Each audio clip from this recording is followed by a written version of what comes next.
Chemical kinetic series में इस lecture में हम देखेंगे कि रेट ऑफ रिएक्शन टेम्परेचर पर किस तरह से डिपेंड करता है। So rate depends on fraction of effective collisions per unit time. इससे पहले के लेक्चर में हमने देखा था कि कोलिजन थ्योरी के अकॉर्डिंग रिएक्शन होने के लिए और रिएक्टेंट को प्रोडक्ट में कन्वर्ट होने के लिए जो क्राइटेरिया लगता है, उस क्राइटेरिया के अकॉर्डिंग क्या क्या चीज़ें इंपॉर्टेंट होती है रिएक्शन होने के लिए।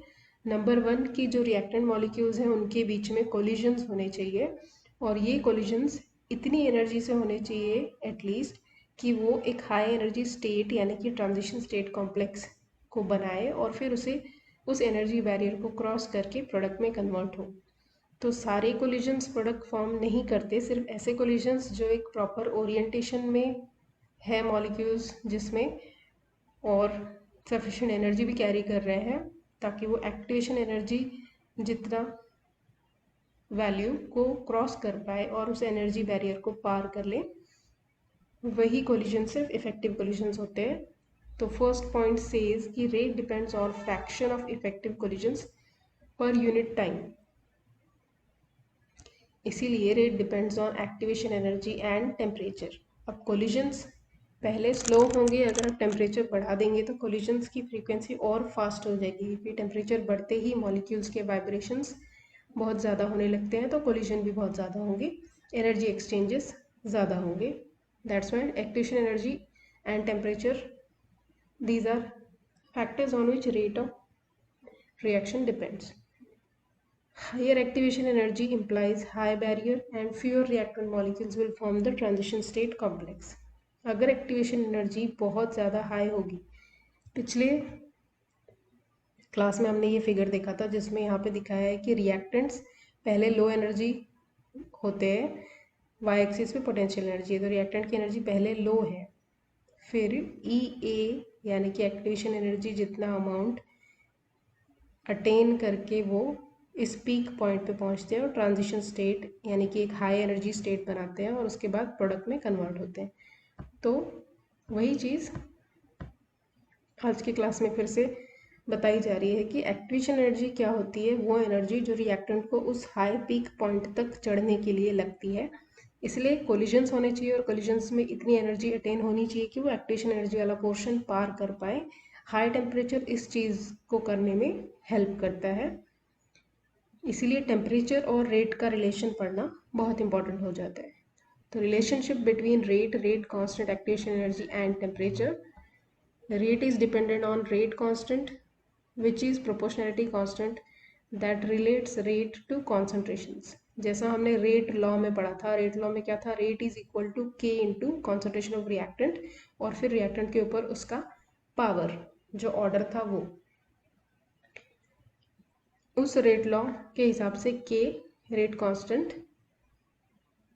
while rate constant is related to activation energy and temperature by the Arrhenius equation. rate law में क्या था, rate और rate constant और reactants के concentration और order को relate किया था। यहाँ पर temperature को relate कर रहे हैं rate constant के साथ by using this equation। ये equation Arrhenius equation भी कहलाता है because Arrhenius chemist ने ये equation दिया था। In this equation rate constant K is equal to Arrhenius factor capital A into exponential minus E A by R T. E A यहाँ पर एक्टिवेशन एनर्जी है, आर गैस कांस्टेंट है जिसकी value 8.314 joule पर kelvin पर मोल होती है और कैपिटल टी एब्सोल्यूट टेम्परेचर है, टेम्परेचर सॉरी एब्सोल्यूट टेम्परेचर नहीं, टेम्परेचर इन केल्विन है। So this is Arrhenius equation which relates temperature of reaction with its rate constant। इससे हमें पता चलता है कि रेट टेम्परेचर पे कितना डिपेंड करता है। इसके बाद नेक्स्ट हम देखेंगे कैटालिसिस पार्ट। तो ये जो यूनिट है केमिकल काइनेटिक्स का, इसमें फर्स्ट क्वेश्चन था जहाँ पे हमने रेट पढ़ा, types of different rates, average rate, initial rate, instantaneous rate. उसके बाद उनका कैलकुलेशंस पढ़ा, उसके बाद में देखा कि ऑर्डर ऑफ रिएक्शन क्या होता है। ऑर्डर ऑफ रिएक्शन के बाद कुछ ऑर्डर्स डिफ्रेंशिएट किए कि जीरो ऑर्डर कब है, फर्स्ट ऑर्डर कब है, सेकेंड ऑर्डर कब है, फिर इन ऑर्डर्स के हाफ लाइफ्स वो वाला पार्ट। उसके बाद देखा मॉलिकुलैरिटी क्या होती है। मॉलिकुलैरिटी स्टडी करने के लिए हमने देखा कि कॉम्प्लेक्स रिएक्शंस और उनके अंदर के स्टेप्स यानी कि एलिमेंट्री रिएक्शंस क्या क्या होते हैं और उन एलिमेंट्री रिएक्शन से फिर मॉलिक्यूलैरिटी निकाली। अगर ये सब पोर्शन आपने मिस किया है तो आप टॉप राइट कॉर्नर में जो आई दिख रहा है स्क्रीन पर उसे क्लिक करके प्रीवियस लेक्चर्स अटेंड कर सकते हैं केमिकल काइनेटिक सीरीज के। ऑर्डर मॉलिक्यूलैरिटी होने के बाद हमने देखी थी कोलिजन थ्योरी, जिसमें क्राइटेरिया देखा कि what is required as a basis for a reaction to occur and convert reactant into products. उसके बाद देखा था dependence of rate of reaction on temperature, जो कि अरेनियस इक्वेशन से बताया जाता है। Now we come to catalysis part. तो उस पार्ट के बाद अब कैटालिसिस है। कैटालिसिस में हमें बेसिक कैटालिसिस देखनी है, homogeneous catalysis, heterogeneous catalysis, auto catalysis, इस तरह के कुछ स्टडी करने हैं टॉपिक्स। तो starting with catalysis, catalysts are substances that are added to reaction mixtures to make the reactions go faster but do not get used up by the reactions।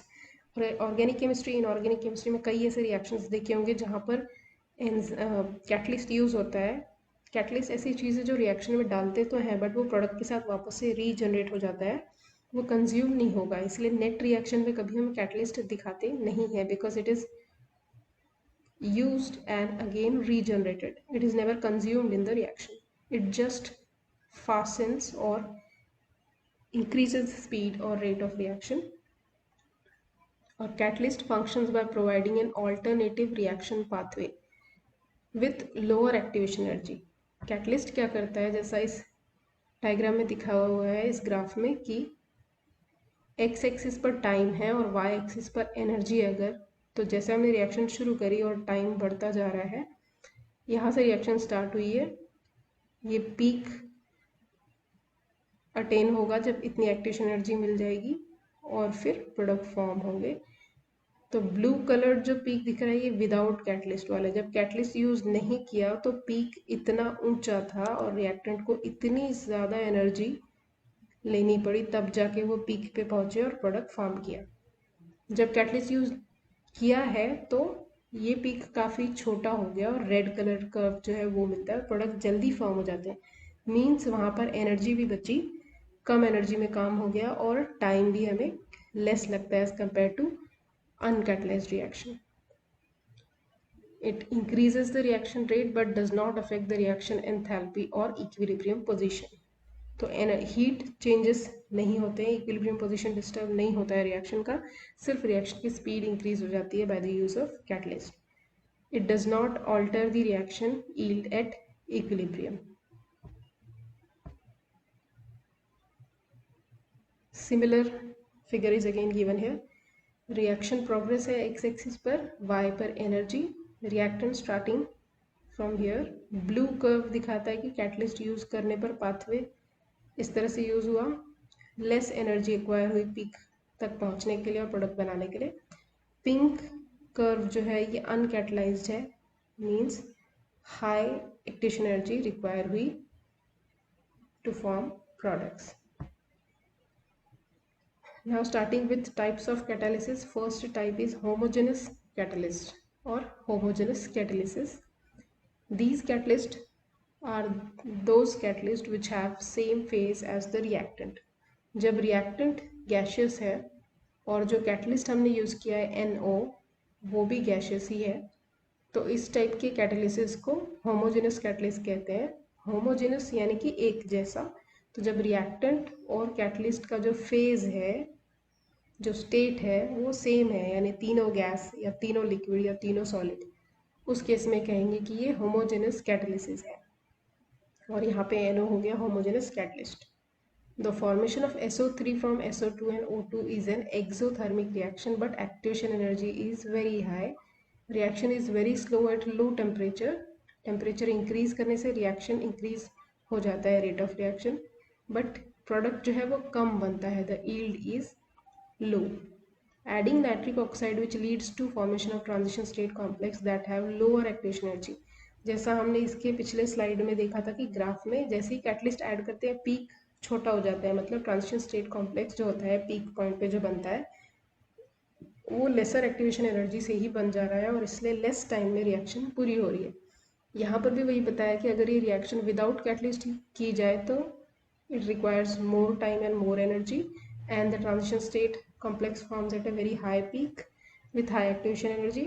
But अगर NO यहाँ पे use किया है catalyst, तो transition state complex is formed at a very lower activation energy and reaction becomes faster even at moderate temperatures. 2 steps दिखाया है और overall reaction दिखाया हुआ है. स्टेप में यहाँ पे दिख रहा है कि NO जो कैटलिस्ट था वो फर्स्ट स्टेप में यूज़ हुआ, NO2 बनाया, और NO2 और SO2 कंबाइन होकर लास्ट स्टेप में अगेन एज प्रोडक्ट NO बाहर निकल गया है. इसलिए हमने स्टार्टिंग में कहा था कि कैटलिस्ट वो चीज़ होती है जो रिएक्शन में पहले यूज़ होती है और फिर लास्ट में रीजनरेट हो जाती है. ये कहीं पर कंज्यूम नहीं होता. बट नेट रिएक्शन में कभी भी कैटलिस्ट आपको दिखेगा नहीं, क्योंकि वो यहाँ पर ही कैंसिल हो गया. दिस साइड और दिस साइड, अपोजिट साइड में जो चीज़ें होती है वो कैंसिल हो जाती है. इसलिए नेट रिएक्शन में we never see the catalyst. Second type of catalysis that we are going to see is heterogeneous catalysis. Heterogeneous catalysis में different phases होंगे reactant के और catalyst के.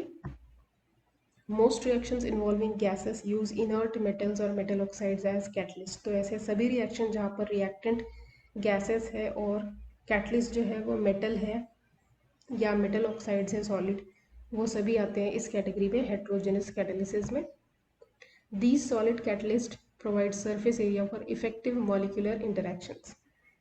तो उस solid metal के surface पे gaseous reactant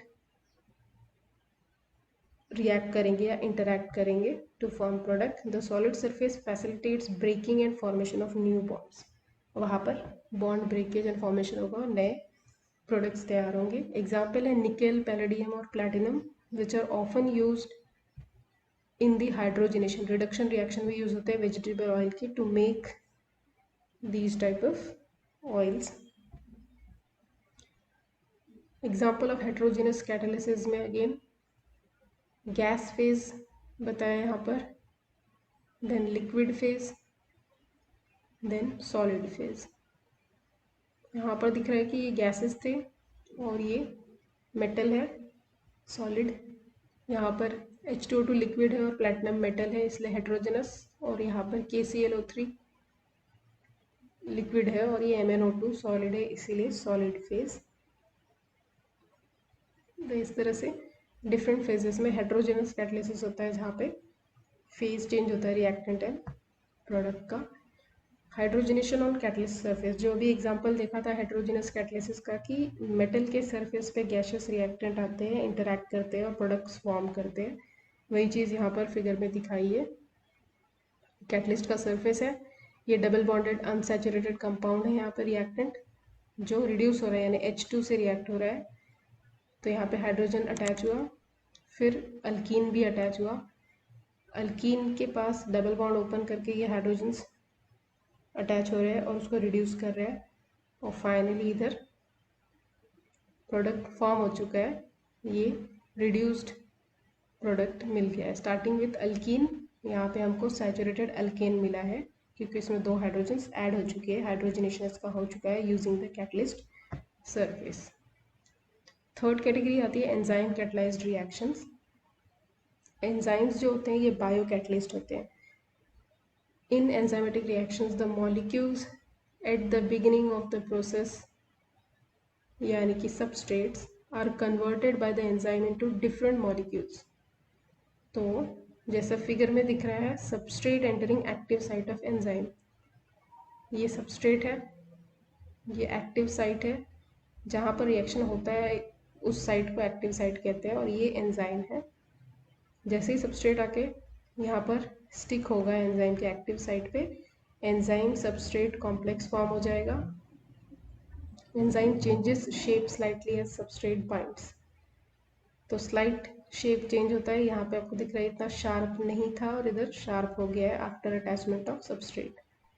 एंजाइम के साथ अटैच होने के बाद ये सबस्ट्रेट जो ग्रीन कलर था ये कलर चेंज हो गया है, मीन्स यहाँ पे प्रोडक्ट फॉर्म हो गए, केमिकल चेंजेस हो चुके हैं, एंजाइमेटिक रिएक्शन हो चुकी है. रिएक्शन होने के बाद प्रोडक्ट निकल जाता है, means products leave the active site of enzyme. तो इस पूरे रिएक्शन में क्या हुआ है, एंजाइम था उस पर सबस्ट्रेट आके लगा सबस्ट्रेट के लगने के बाद एंजाइम स्लाइटली शेप चेंज करके सबस्ट्रेट के साथ इंटरेक्ट करता है, इंटरेक्ट करके उसको प्रोडक्ट में कन्वर्ट करता है, प्रोडक्ट बनने के बाद प्रोडक्ट रिलीज हो जाते हैं एंजाइम से। This was enzyme catalysed reaction. Similar type का यहाँ पर भी एनर्जी डायग्राम बनता है। रिएक्टेंट विथ एंजाइम, ये ब्लू कर्व दे रहा है जिसका पीक बहुत ही छोटा है, means very less activation energy is required to form products. और विदाउट एंजाइम ये पीक बहुत हाई होता है, मीन्स इतनी ज़्यादा उसको एक्टिवेशन एनर्जी लग रही है। एक्टिवेशन एनर्जी विदाउट एंजाइम इतनी है एंड विथ एंजाइम इतनी सी है। So this is the difference of activation energies.